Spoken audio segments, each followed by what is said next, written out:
From the dark side of the moon to the light side of the news, from the mysterious east to the civilized west, the news, the whole news, and nothing but the news. The American Broadcasting Company presents the subtly titled and 100% fictitious Comedy News. Tonight, from the far-flung corners of the globe, our imperturbable correspondents are on the go. Chief of our Washington Bureau, Mort Saul. Chiefs of our New York Bureau, Bob Elliott and Ray Goulding. Chief of our Department of Urban Affairs, Dick Gregory.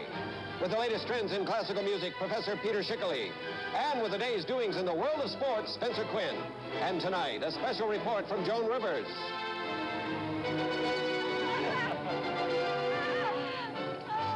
Good evening, I'm Andrew Duncan, and I'll be bringing you all the news from the far-flung corners of the globe.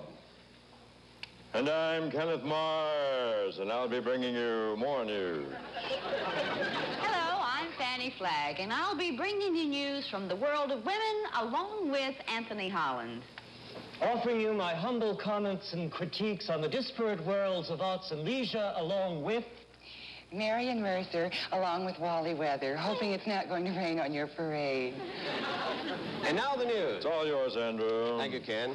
In Washington, the President's Commission on Drug Abuse, after personally experimenting with marijuana, not only recommended its legalization, but absolved the Russian war debt and exonerated John Wilkes Booth as well. The Vietnamese government's attempt to convict alleged communist conspirators resulted in a hung jury this afternoon, and President Thieu is reported to have ordered his men to keep on hanging juries until a verdict of guilty is achieved. President Nixon's friend, B.B. Rebozo, held a press conference today and admitted he has a silly name. Philip Grosham and Stella Curtin, who perform as human cannonballs for Ringling Brothers Circus, were married today. After the ceremony, they were shot into a nearby motel room. A freak weather accident occurred in Kansas City today during an outdoor performance of Swan Lake. Ballerina Lori Valley had just gone into a spin when a tornado touched down in the center of the stage and screwed her 15 feet into the ground. In a recent crackdown on streetwalkers who have actually been using street locations as opposed to the customary motel rooms, undercover agents have taken to the streets and making on-the-scene arrests. With the cooperation of Vice Squad officials, we here at Comedy News installed a hidden camera across the street of an undisclosed location to show you the carrying out of one such arrest. At this very moment, Agent Tom O'Reilly and the prostitute, who will appear on your screen momentarily, are unaware they're being photographed.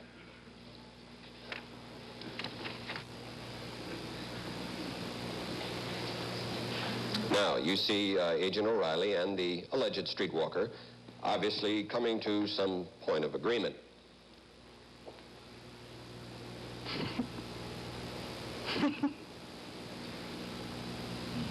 She's exiting now.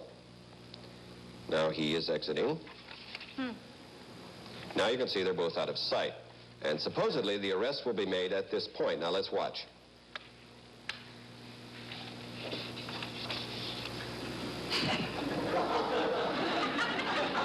Well, it should be any moment now. Actually, what we're waiting for is the officer to emerge, and you should see the arrested woman in handcuffs.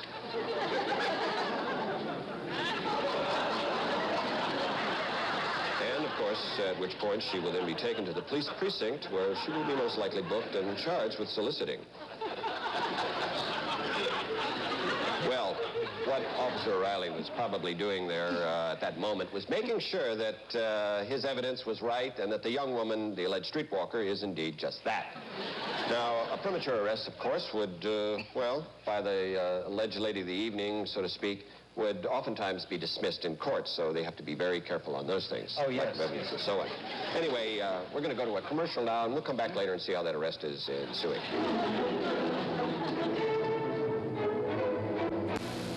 Let's return now to our hidden camera and see how Officer O'Reilly is progressing with his arrest of the alleged streetwalker.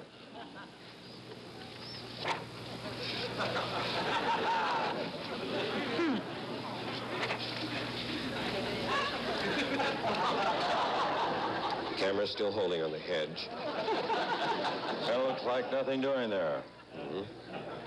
At least in front of it. Well, prostitutes are a dime a dozen, but I'd give $1 million to know who grew that hedge. Anyway, we'll return to that scene later, and if we get any word, we'll let you know. Love to have a hedge like that down on the swine ranch. Oh, yes. Fanny, I believe you have something for us? Beautiful thing. Indeed I do, Andy Pandy. Abusive signs and other marks found on a figure recently unearthed in an Egyptian pyramid led scientists to believe that they have discovered the world's first unwed mummy. Well, Andy, here's a story right out of my very own life. I've written it up here. Just check off all of the details. You know, knee-jerk liberals think that you can make laws that'll force people to get along together. But I have an example right here of how it has to happen if the melting pot is going to work at all.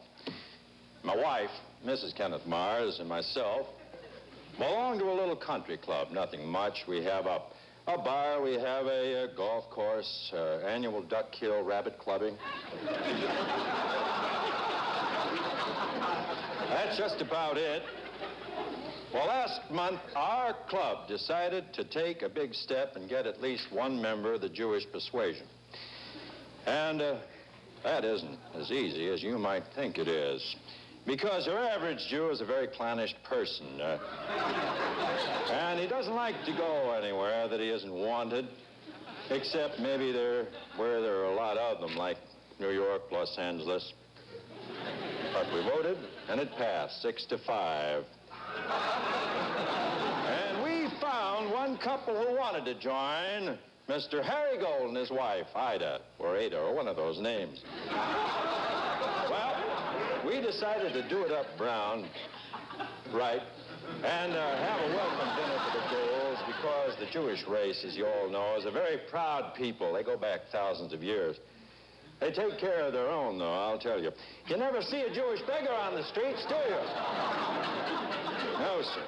So the girls got together, and they planned a great big affair. And they went out and they got a big picture of Sandy Koufax to hang in the dining room. I want to tell you that we had a wonderful time with the Golds. We had matzo ball soup. Well, it was matzo ball soup, but it wasn't really the real thing. It was frozen soup. The girls made the dumplings out of Bisquick. And we told the master of ceremony to drop all those nose jokes out of the monologue. We sang Jewish songs. We sang that Haver Nagila and Rosie, You Are My Posy. We talked about Al Jolson a whole lot, reminisced a lot during the evening. I just want to tell all the bleeding hearts out there, you can make all the laws you want. But if you want to make a Jew feel at home, you could do a whole lot worse than to follow what the girls in our club did. Because I want to tell you, at the end of that evening, irregardless of what you hear about Jews being heartless, there were genuine tears in Harry Gold's eyes. Oh, that's lovely. A lot of action in Washington today, so now we're going to the chief of our Washington Bureau, Mort Saul. Mort? Yes, just as a footnote to what Ken Mars was pointing out about the integration of various ethnic blocks in our society, which we only call upon usually every 4 years to vote as blocks, and we ask them to integrate again, which of course can't be legislated, as Ken pointed out. The very director of our Washington crew is of Jewish extraction. And I don't know who extracted him, but he's of Jewish extraction. His father happens to be my dentist by coincidence, Dr. Shapiro, and his son is our director, Bob Scott. Anyway, to continue here, I see that crime is up 47% in the White House. And, of course, we're still feeling the shockwave of the inaugural, one of the gayest nights that Washington has ever had, but under control. Because, you know, President Nixon is a controlled man even when he's overjoyed. In the recent unearthing of some letters auctioned off by Charles Hamilton, Professor Albert Einstein wrote to Freud, he said, man can determine how we got here, but he can't determine why we got here. I'd say that President Nixon is an excellent example of that at the inaugural, if you'll think about it. Anyway, the inaugural festivities were great. Meyer Davis played for dancing. There's a little nostalgia there for the college people. And the president's cabinet is all college people, City College, College of Dentistry, people like that. And then it ended up with a funny sketch in which Jack Webb arrested Frank Sinatra. They played symbolic roles. Now, to turn to a more serious area, dissent. There were a lot of people running around with signs to embarrass the president, as many as 60,000. And they all had various signs. You know the stuff, 1, 2, 3, 4. We want to get out of the war, which is iambic pentameter and so forth. A little bit simplistic and non-sophisticated, I would say. If you're going to oppose, you should learn to articulate your viewpoint, of course. One guy in front of the White House had a very large sign, and it said, President Nixon has carried on a continuity of Lyndon Johnson's policies as opposed to the promise he made to change Lyndon Johnson's policies, and this is a direct contravention of his oath of office. It was a large sign, and it was windy. The guy was having a lot of trouble with it. So anyway, he was arrested by the FBI, and he's been charged in federal court with passing federal secrets. Now, the other case, Daniel Ellsberg is on trial in the Pentagon Papers case, and I have a picture of Daniel Ellsberg here. Underneath it, it says, I lost my job through the New York Times. And a little later in the program, we have unearthed some papers of how Hitler died in the bunker, for those of you who are interested in nostalgia. And if we have enough time, we'll play our favorite game, trivia. And the question for you to ponder until I come back is, who was president in 1968? See you a little later. Back to you, Lawrence. Ken, I think you have something. Our next item has Fanny taking a look at the world of those Eastern religions that are subverting our natural American religious heritage. Yep, there's a new grassroots movement that is capturing the imagination of young people. Karma, Hare Krishna, Jesus freaks. What next? Would you believe Hangarne? Once again from New York is Ray Goulding, who's standing by with a special guest. Time for today's Face in the News. And today's face is a red one. It belongs to truck driver Joseph Swanson. Well, Joe, how do you like to have your picture in the paper? Well, pretty good, but it's not the first time my picture's been in the paper. Once when I was 13, there was some kind of epidemic around, and a picture of me standing on line waiting to get a shot from the doctor made the paper. Well, now, the picture of you that appeared in the paper, paper yesterday, that is, was one showing your truck wedged in under the Harvey Township underpass. Was it as enjoyable as the picture you just discussed, the one when you were a kid? Well, the picture of me standing in front of my truck shows me... With a perplexed look as you stare at the contents of your truck all over the road? Yeah, well, I like the one when I was 13 better, really. I was much lighter then and wirier. Sure, sure. I look like a jerk in this latest picture. Would you tell our viewers about your poor height judgment, Joe or Mr. Swanson? Well, Ray, you know, life is a matter of inches. In baseball, you can hit a ball 1/10 of an inch away from a fielder. A safe could fall out of a building and miss a guy by 1/2 an inch. That's right, yeah. Sometimes 3/4 of an inch could be the difference. Look, I agree. Life is a matter of inches, Mr. Swanson. Right. Right. Now then, how high was the underpass, and what was the height of your truck? Well, the underpass is 11 feet high. Yeah. And my truck from the pavement up runs about 27 feet. That must have been quite an impact there. Yeah, it's funny the way it happened. Yeah. I was approaching the underpass when I noticed the skull on the gear shift stick. Yeah. It wasn't screwed on tight. The head was facing the instrument panel. Oh, and that threw you off, is that it? Certainly did. Next thing I know, boy, whammo. Lucky you didn't get hurt. Well, I was lucky at that. The protection of foam rubber on the dashboard saved me from that. When I hit the underpass, I was thrown against the dashboard and snapped back into the van of the truck. I see. Well, now, in the picture, Mr. Swanson, you're standing at the contents of the truck, scattered all over the road, and just looking at it. Looking at them, right. Would you tell the viewers what you were transporting at the time? I was transporting a load of office equipment, desks, swivel chairs, filing cabinets, waste baskets, desk sets, desk signs, coat racks, water coolers, all stuff like that. And the picture shows the furniture all over the street. Yeah. Now, I also noticed a man sitting in one of the swivel chairs that was thrown off the truck. And he's got both thumbs, you know, under his suspenders, and he's wiggling his fingers and smoking a big cigar. Do you know him at all? No, I don't know. He was some wise guy making believe he was an executive, came by. A lot of guys kid around when something like this happens, you know. Then I also see a man with a feather duster going over your truck, you know, with mock sincerity. Yes, yeah. Well, how does your boss feel about all this, Mr. Swanson? Well, I'm very lucky there. I'm my own boss. Oh. So I have nobody to answer to. All the damages I've just paid myself. Well, you're indeed lucky, Mr. Joseph Swanson. And again, our thanks for being such a wonderful face in the news. ABC's Wide World of Entertainment. Tomorrow, TV Times with anchorman Roger Grimsby. Guests, Terrence O'Flaherty. It was a season for cops, sex, doctors, and violence. Candy Stroud of Women's Wear Daily. I have news about the private lives of some very public people. And Robert L. Green of Playboy magazine. We will talk about what they don't talk about on talk shows. Tomorrow on Wide World of Entertainment.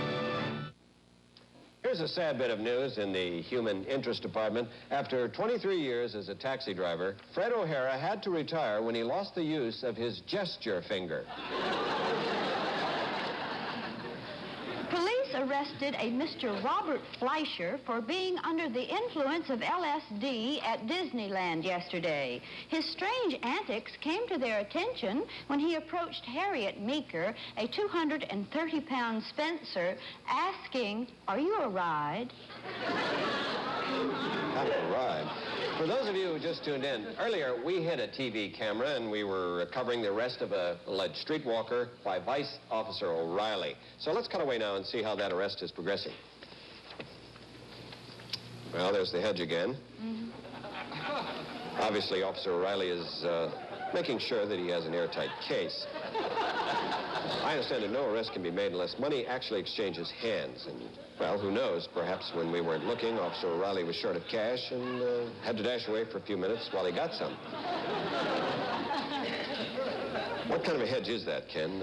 I don't know. It looks like it needs a little discipline to me, a little shearing, but boy, it certainly is a wholesome bit of greenery. I thought I saw What a wonderful duck blind that'd make. Did anyone else see a leaf move that last time? I thought I did. You saw a leaf move in there. Yeah. Well, something may be going on back there, but I really didn't see anything. So. Well, personally, I think this is a perfect example of why there should not be that many Irish policemen.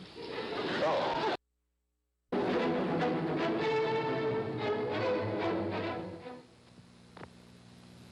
In the beginning, there was the broom.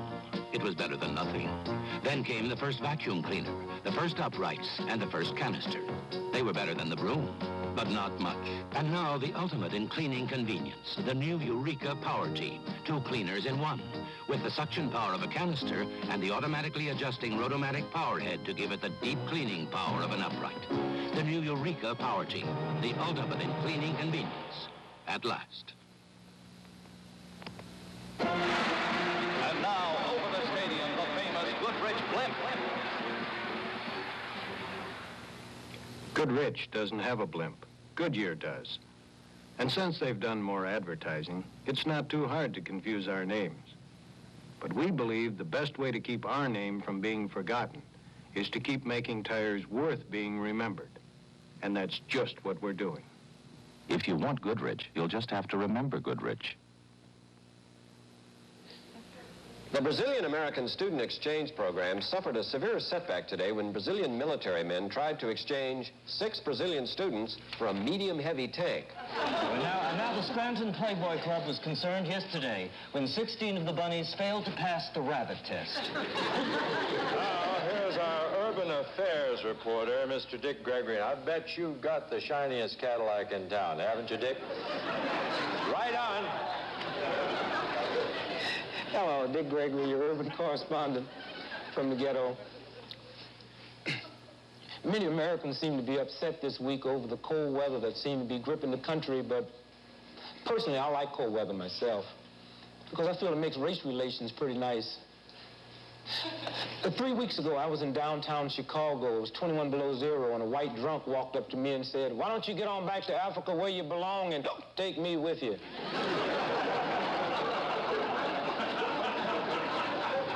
I was reading the Wall Street Journal this morning, and they seem to be very concerned over the fact that they seem to believe that America is headed into another depression, which won't affect black folks at all because we never came out the last one.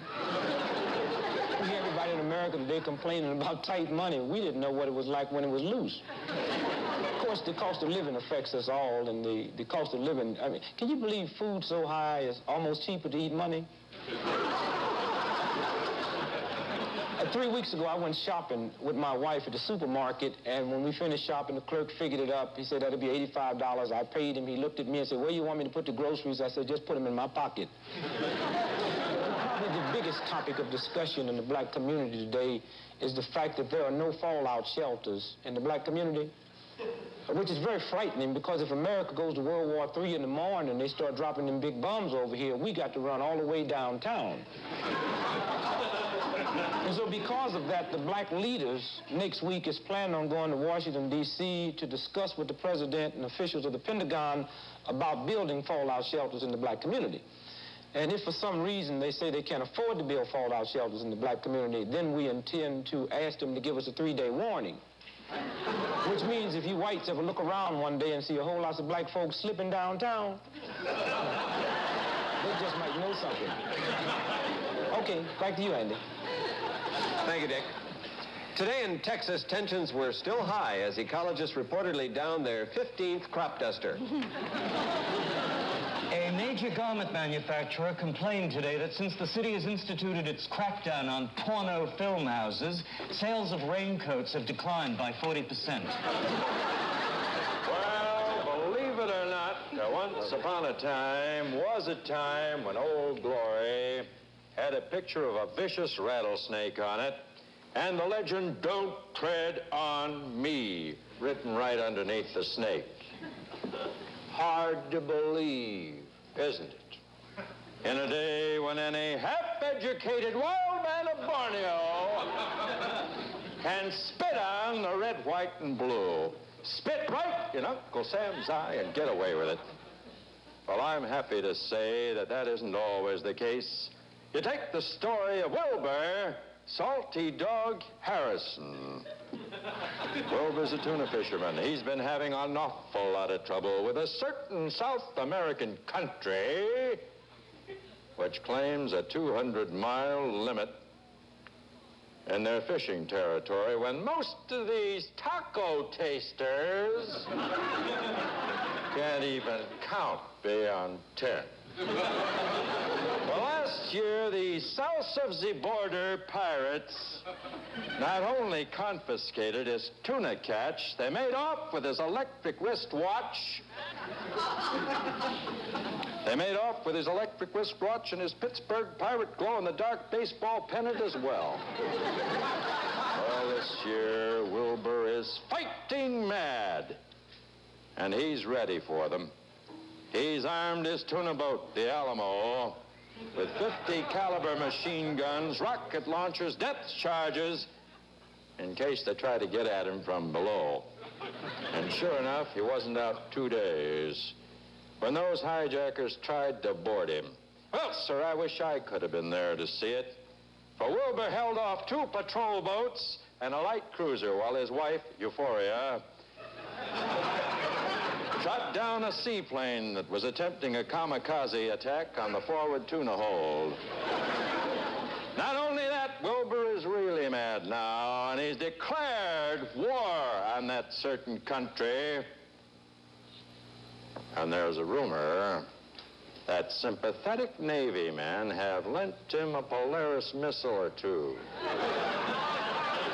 And somewhere on the Atlantic tonight, as America sleeps, one man, Wilbur Harrison, is keeping the world safe for democracy. Well, I have some news from the world of health.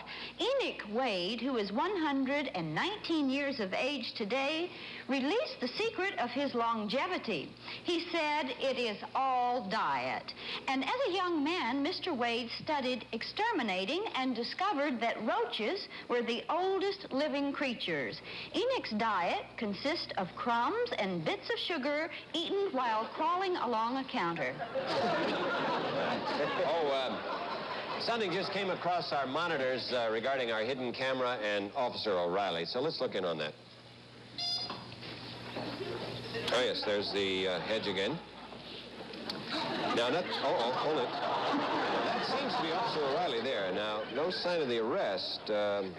Let's see. Well, yes, there's the alleged... well, you see as I do that no arrest has been made, so... I guess, well, he may be going to pounce any minute here. Look, no, that's not Officer O'Reilly. Oh, no, she's going... Well, I don't know. I guess there's one undercover officer who's going to have a lot of explaining to do to somebody higher up. Andy, let's not be too quick, too hasty to condemn, nor underestimate our undercover police before all the facts are in on this thing. Well, we did see what transpired there. Many times, you see, these girls work in rings. They take their orders from the higher-ups. And it may be that in this case, Officer O'Reilly is after bigger game. No, I didn't think about that. That's a very good thing to Well, think about it a little bit. Okay. All right, we'll be right back after these messages.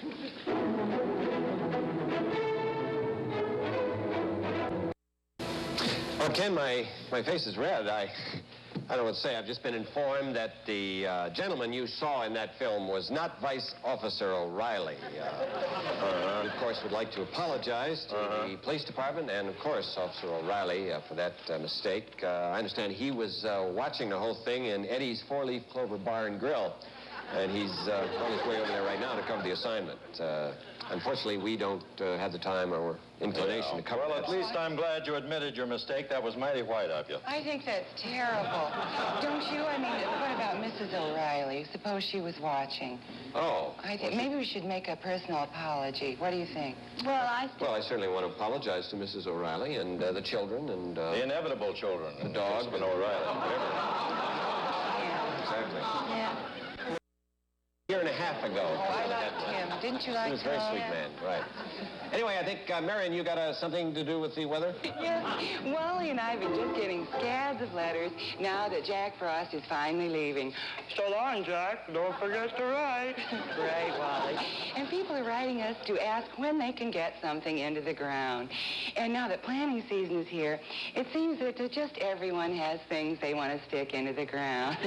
Now, just everywhere you look across the United States, green thumbs are twitching, and that can only mean springtime or gangrene. Now, up here in Massachusetts, it was dry and windy, and that means it's turnip time again.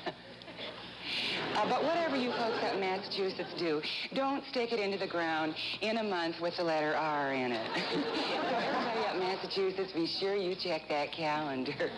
Now, down here in Georgia, we had dry and balmy weather today, and that means only one thing to all you Georgia peaches watching.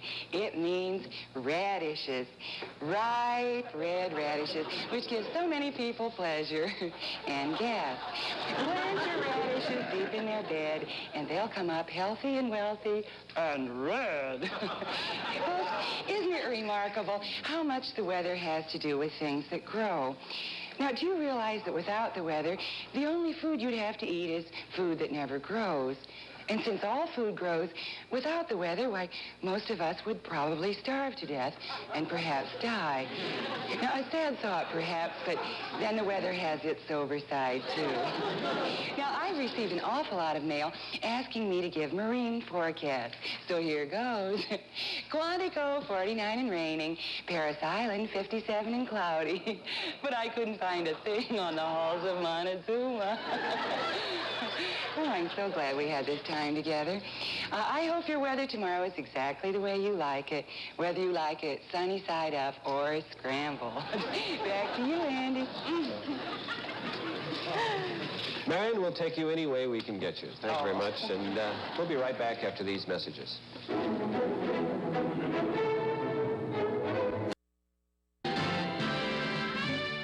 Dick Cavett's lineup of stellar guests includes funny man Rob Reiner, naturalist Jim Fowler with some of his unusual animals, nuclear physics expert Herman Kahn, Governor and Mrs. George Wallace of Alabama, comedian Sandy Duncan, singer Sarah Vaughan, and anthropologist Colin Turnbull. Meet them all on the Dick Cavett Show next week on ABC.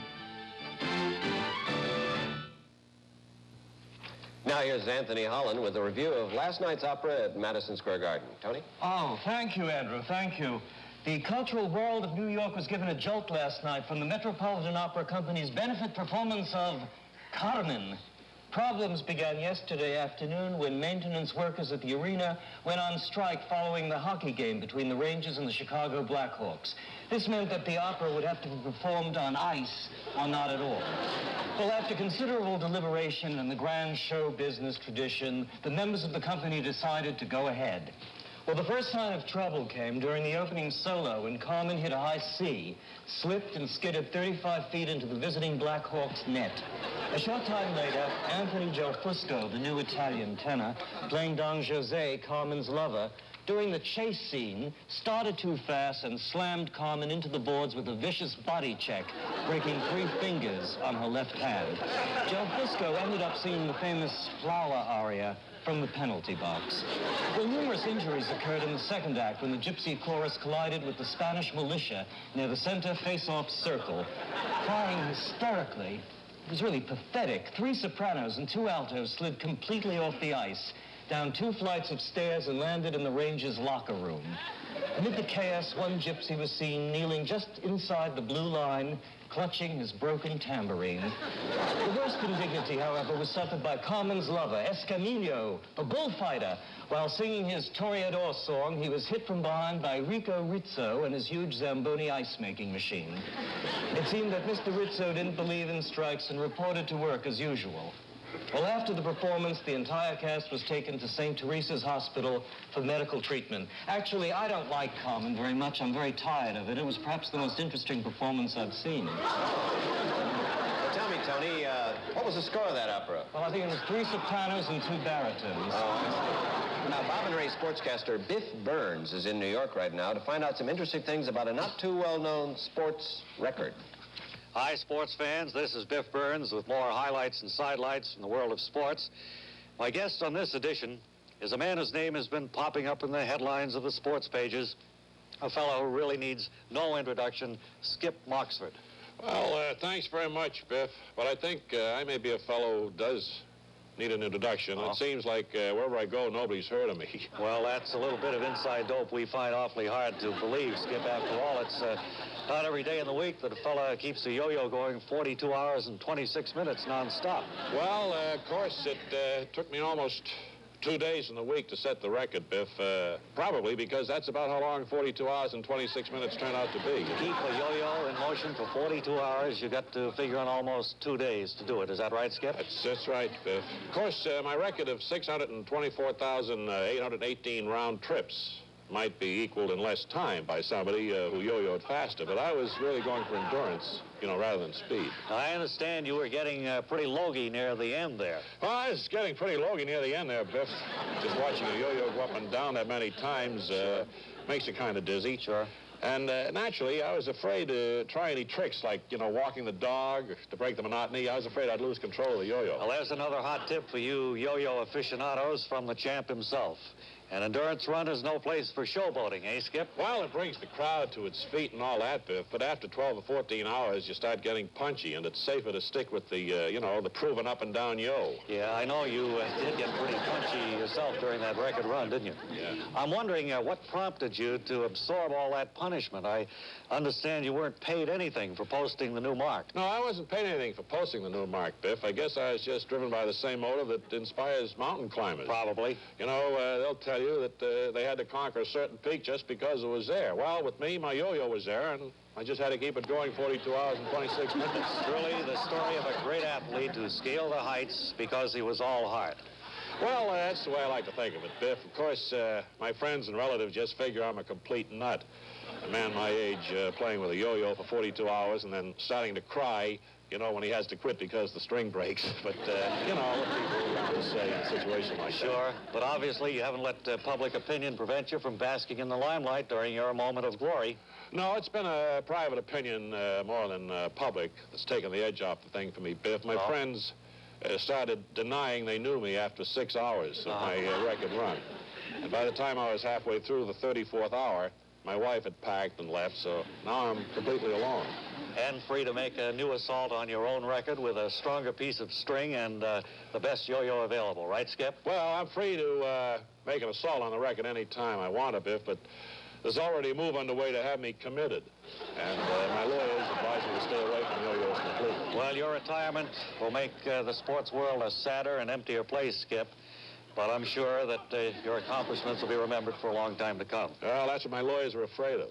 That's it for sports for this time, fans. This is Biff Burns saying until next time, this is Biff Burns saying so long.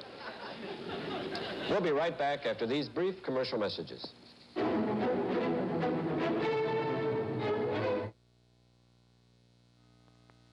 All he wanted was his father's attention. He finally found a way to get it. Unit 4, check out bypass area for illegal entry. Time to Run, in color, from Worldwide Pictures. Somehow, it could be everyone's story.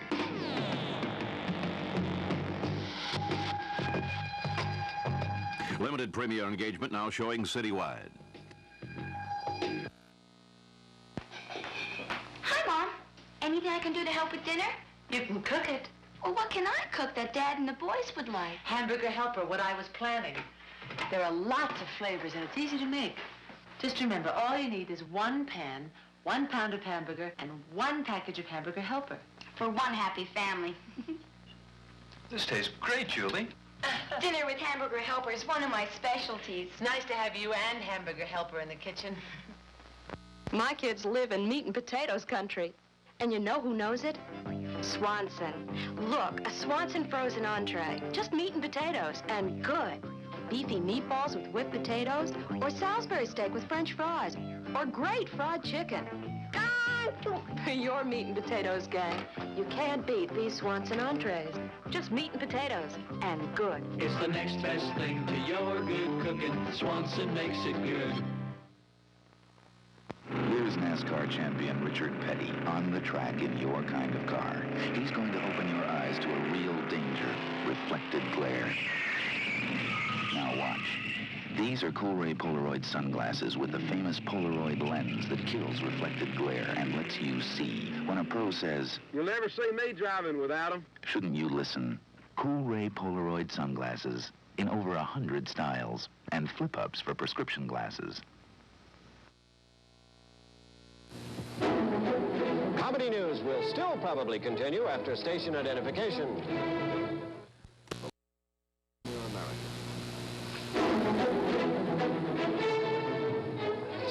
With the PDQ Bach cycle about to open at Symphony Hall, here is Professor Peter Schickley, who will provide us with all the background material that will make tomorrow's concert that much more enjoyable. Germany has given us some of the world's greatest composers, Beethoven, Mozart, Brahms. But the more I discover of the music of PDQ Bach, the more obvious it becomes that Germany also gave us the world's worst composer.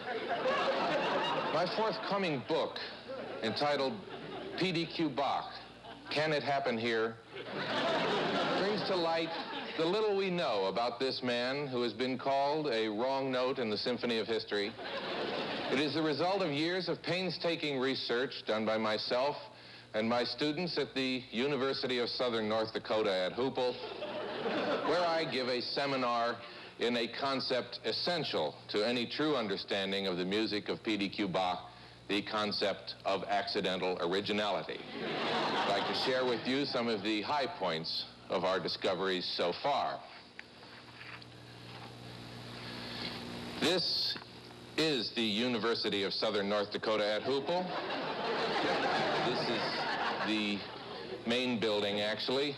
The administration building is over on the North 40. One of the first things that we tried to do in our research was to find out what P.D.Q. Bach actually looked like. Try to find a likeness or a portrait. Now, according to a notation on the back of this picture, one of these people is P.D.Q. Bach. But P.D.Q. Bach scholars have been arguing for years about which one it is. Both of us agree that it cannot be the violinist here.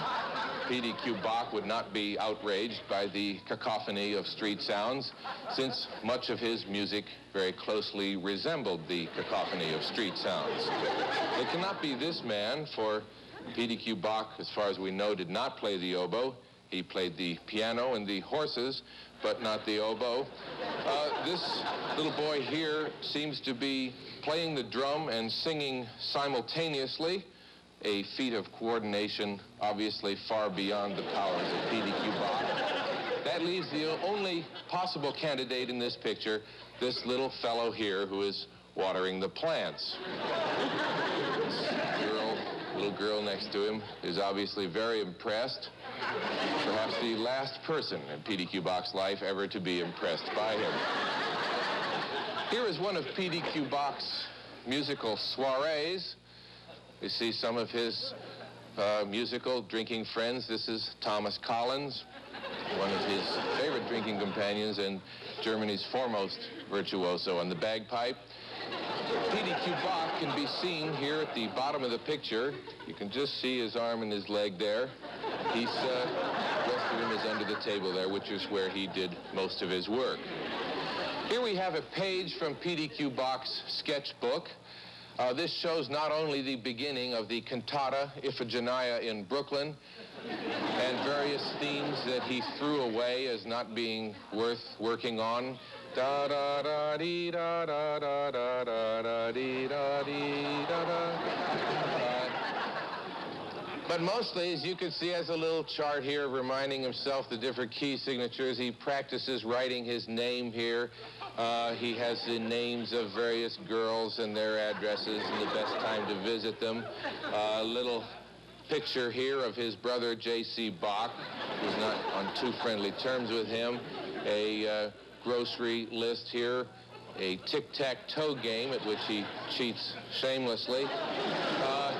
In general, a page like this definitely proves that even if it's true, as some authorities claim, that P.D.Q. Bach did indeed have a mind, he certainly couldn't keep it on his work. Now, we know that P.D.Q. Bach didn't have much difficulty in writing his music because he really didn't care particularly how it sounded. But he did sometimes have trouble writing it down. This is an early attempt of P.D.Q. Bach to engrave one of his own pieces. And it's obvious that the technical aspects of musical engraving were as foreign to him as the technical aspects of musical composition. As he grew older, he became very frugal and penny-pinching, and in the last few days of his life, he attempted to write an entire piano sonata on one page of music paper. This is certainly one of the most remarkable musical manuscripts that I have ever seen, and I feel very grateful that the P.D.Q. Bach Museum at the University of Southern North Dakota at Hoople has this manuscript. I'd like to try to play this for you since it is such a unique work.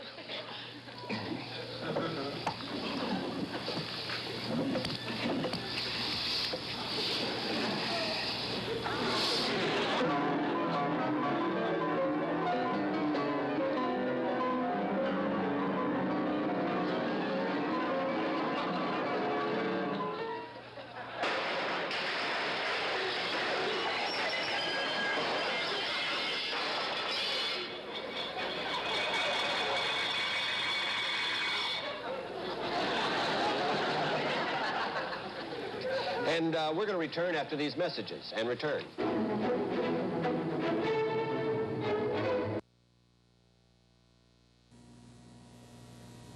Get the grapefruit grapefruit juice, grin a smile. You're never without because you wear it within. A fresh, happy taste from Florida. Rich in natural vitamin C, low in calories. A nutritious way to help you shape up. Get the grapefruit juice, grin a smile. You're never without because you wear it within. Don't just wear a smile, put one in. Drink grapefruit juice from Florida. I like Jack in the Box tacos because they make a lot of noise. I like Jack in the Box tacos because he likes Jack in the Box tacos. I like Jack in the Box tacos because I get so tired of making peanut butter and jelly sandwiches. I like Jack in the Box tacos because they're there. There are a lot of good things to like about Jack in the Box. One of them is a fantastic taco. Ooh, those charter flights. Some coffee, honey? Yeah. Half a cup. How about a little more? Hey, you know we're cutting down on caffeine. Caffeine. They can fly coast to coast in 4 hours. Can't they make a coffee I like without caffeine? They will. They will. Consider it done. New Brim decaffeinated coffee is deliciously rich. You can drink all you want and enjoy it. This Brim is some fine. You sure it's decaffeinated? Would I kid you, Captain? A super party. Sure, you had a great time. You danced all night with David and Philip and Jordan and Monty. Little Miss Twinkle Toes, you really... She conked out, but her hair held up. What keeps her hair looking great? Clairol's Final Net. Final Net isn't an aerosol hairspray. Final Net is like an invisible hairnet that holds your hair beautifully, 3 times longer than the leading hairspray. Final Net holds up longer than you do. Don't think I'm insecure.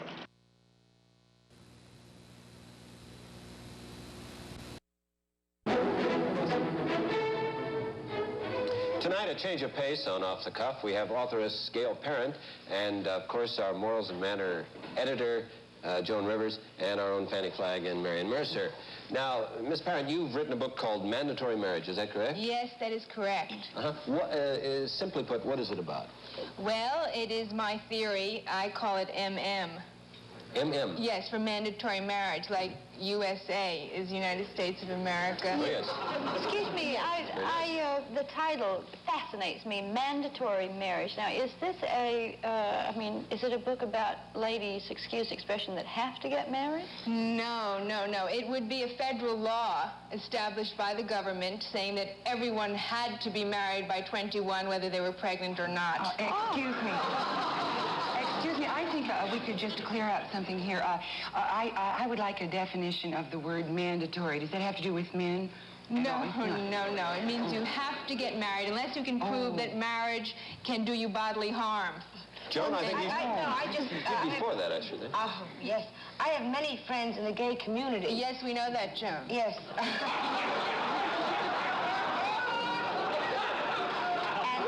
hairdresser, Mr. Phillips, for an example. Now, where would that leave him besides doing people's hair? Well, we have taken care of the homosexual. All they have to do is go down to their marriage bureau and pick up a puce form and write a puce form. Could we have a definition of puce? I don't... It's a pink sort of color that homosexuals even like. Puce is the color of a flea's wing, I think. You really look at it. Puce is the color I true love here.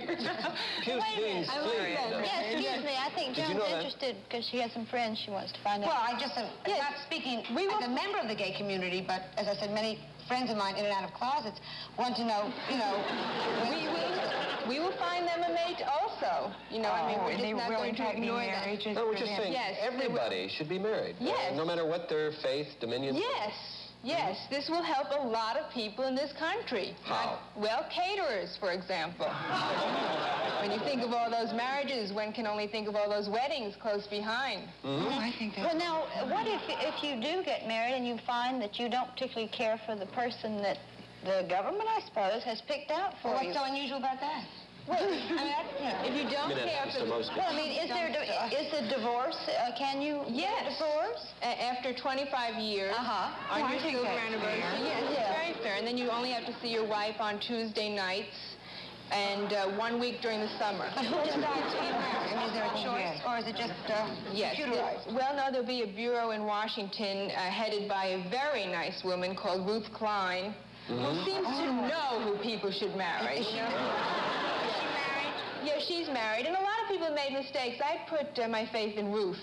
Yes, are you married yourself, Mrs. Parent? No, I'm not. That's Miss Parent.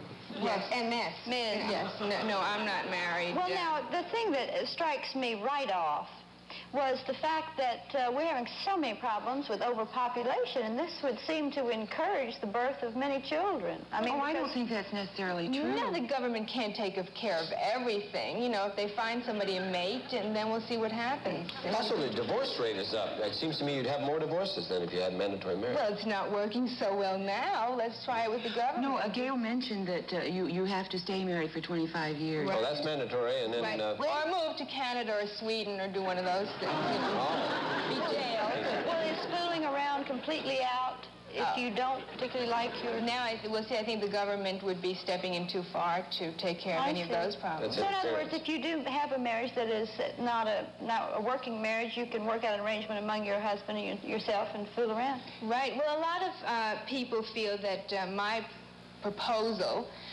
doesn't leave people the choice or the freedom. But this is not true. They still have the choice of whether to live in a colonial or a split level. They can pick out the color carpeting they want, Corningware or Tupperware.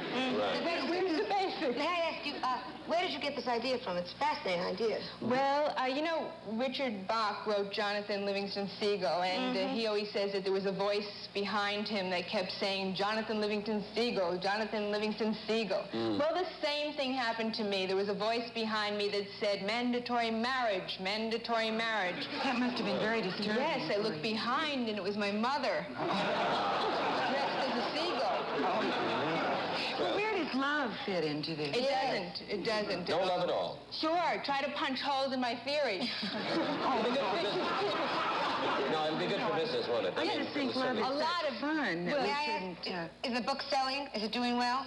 Well, so far we've sold 6 copies. I dedicated it to the King family, and in the hopes that each buy one. That might do. We're working on that. Personally, I enjoyed your cauliflower recipes throughout the book. That I think that even if people don't agree with it.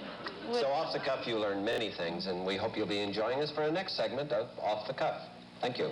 Good night. It was lovely. Transportation for guests on tonight's comedy news show is provided through the courtesy of Wheatfield Airlines, the airline that takes off from a colorful 2-acre farm. The Wheatfield Bi-Star is made of the strongest wood available and manned by our pilot, an Olympic bicycle champion who will pedal you into the air. Wheatfield has flown over 87 miles without a single passenger nosebleed. And remember, your luggage is guaranteed to be delivered within 3 weeks of landing. Well, that's the news, the whole news, and nothing but the news for tonight. I'm Andrew Duncan, and on behalf of the ABC Comedy News Department, I bid you good evening, good luck, good cheer, good night, good news, and goodbye.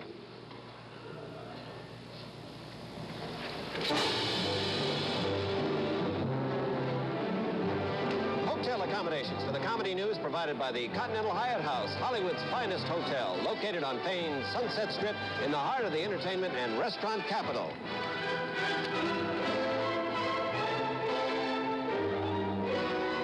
Other members of the comedy news team are R.G. Brown, Richard Dawson, Rudy DeLuca, Stephanie Edwards, Ronnie Graham, Bo Caprell, Charles Knapp, Barry Levinson, Mark London, Pat McCormick, Don Novello, Dick Shaw, April Tatro, Carmen Zapata. Portions of the preceding program have been omitted because of bad taste.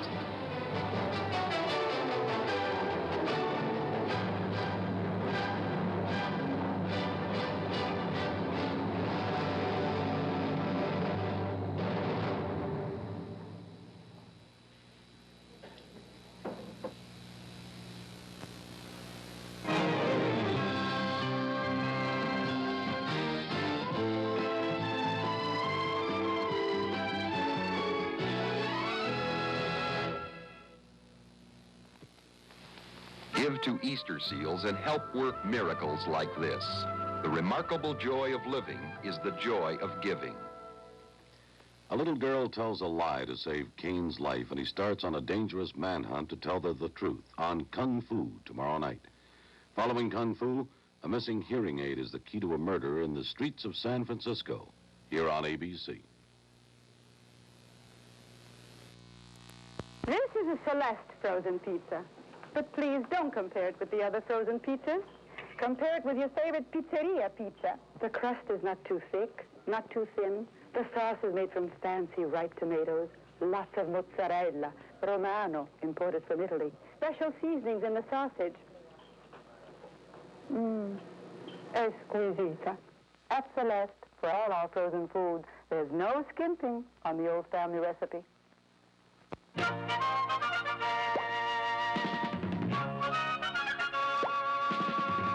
On goes Behold, up goes the wood grain. It happens every time you dust with Behold furniture polish. Behold with beeswax accentuates the tone and texture of your furniture's grain. Brings alive the beauty of grains you may have never seen before. On goes Behold, up goes the wood grain. Behold with beeswax. It makes the grain pop. I want to make this perfectly clear.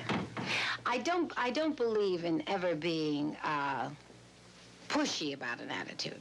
I mean, the fact that I feel the way I do about milk is my own feeling, and as I say, we practice it in my home. And I feel because we are healthy people, because we live active lives that involve traveling and working very hard, maybe we know what we're talking about. So if I've been happy with the diet that I've set up for my young one and the diet that I've set up for myself, I will agree that milk has something for everybody. Milk has something for everybody, even Diane Carroll's. Everybody. And you can use that any way you like. Gregory Peck stars tomorrow night at 6:30. Good morning. It's Thursday, March 15th, 1973. This is the sign-off edition of Channel 7's Eyewitness News. Len Beardsley reporting. The Santa Cruz County Grand Jury has indicted former honors student Herbert W. Mullen for murder in the shooting deaths of 10 persons in that Northern California coastal community.